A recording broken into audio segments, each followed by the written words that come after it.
And joining us now on the line, I'm not even going to dignify that, Christopher Landau, a former Supreme Court Justice Clerk to Antonin Scalia. And as you know, of course, we lost Antonin Scalia in the last few days. And we thought it'd be good to have somebody and help us understand a little bit about the legacy of the man, what he stood for, and what kind of person he really was. Good morning to you. Good morning. Christopher, tell us first of all about this. I mean, I've been around him a little. You were around him a lot more. The thing that struck me in the short time that I was around Antonin Scalia was what a likable fella he was. Just a tremendously, affable guy. Absolutely. He's one of those rare people that mix brilliance of mind and brilliance of spirit, and he could get along with people. And even those who disagreed with him and with whom he disagreed with, he got along with great. He was just one of those kind of people that you don't see very often in his life. He had a rigorous intellect and an understanding of the law, and I'm just sort of curious, how was he to work with when you're out there, you're trying to decide, we're writing an opinion here about a major case, let's lay out our legal arguments. What were those sessions like? They were incredible. I mean, I don't think I will have anything like that again in my life. For a 20-something-year-old lawyer to be in the room with Antonin Scalia debating cases, it's like a dream come true. And, he loved to have back and forth in his chambers among the law clerks. He would have all of us kind of come in and take different sides in the case and sit there and interject. And it was just, truly incredible experience. So you're painting a picture here as sort of like, you remember that old TV show or the movie Paper Chase, where, this grand master of the law allows these youngsters to sort of debate these things. But did you ever get the sense that you were actually persuading Justice Scalia, or he knew where he stood even before the debates began? It's interesting. I mean, he always had such a logical mind and was such a firm writer that when you read something of his, you think, oh my gosh, he must have believed this since the day he came out of the cradle. But, knowing the backstory, I know that sometimes in some of these cases, he actually started out, his instincts were initially on the other side.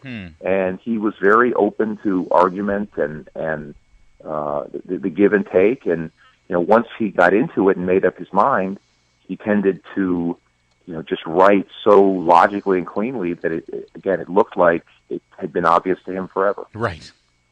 What about he's looked at as perhaps the court's preeminent originalist, somebody who looked for the original intent of the founding fathers, something that, many people on the court believe that the Constitution is sort of a growing, malleable thing. He looked at original intent whenever possible.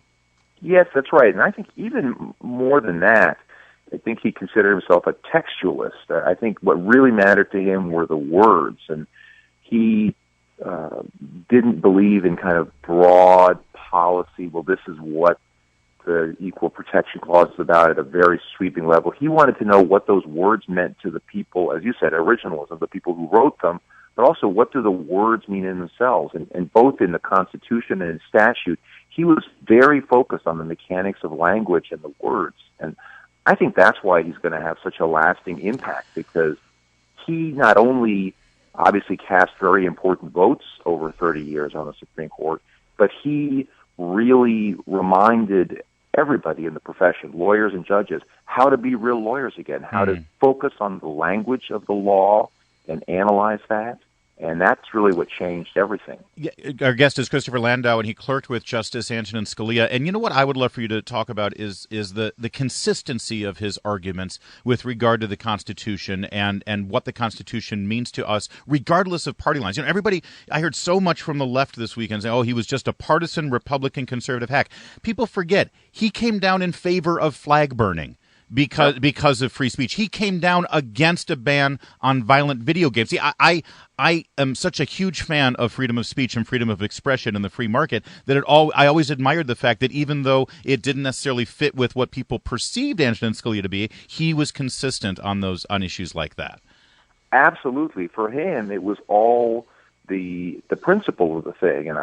And what's really remarkable is, I asked another justice years ago, can you name a case that you wrote that you really, had to hold your nose when you were writing it? And that justice couldn't name a case because that justice kind of voted the way that he wanted to vote. But Justice Scalia, there are lots of cases along the lines that you just mentioned where I'm sure he didn't like the result that he was voting for. I mean, I don't think that he would be the kind of guy to hang out with flag burners. Right. But that's where his methodology led him. I mean, he really looked to what the words meant, what they meant to the people who wrote them. Yes. And he always had his eye on the potential tyranny of the government. He said in that argument, if the state can tell you this one sacred object cannot be burned because of your desire to do so under free expression, then what other permission are we giving the state to decide? And it always was in awe of that.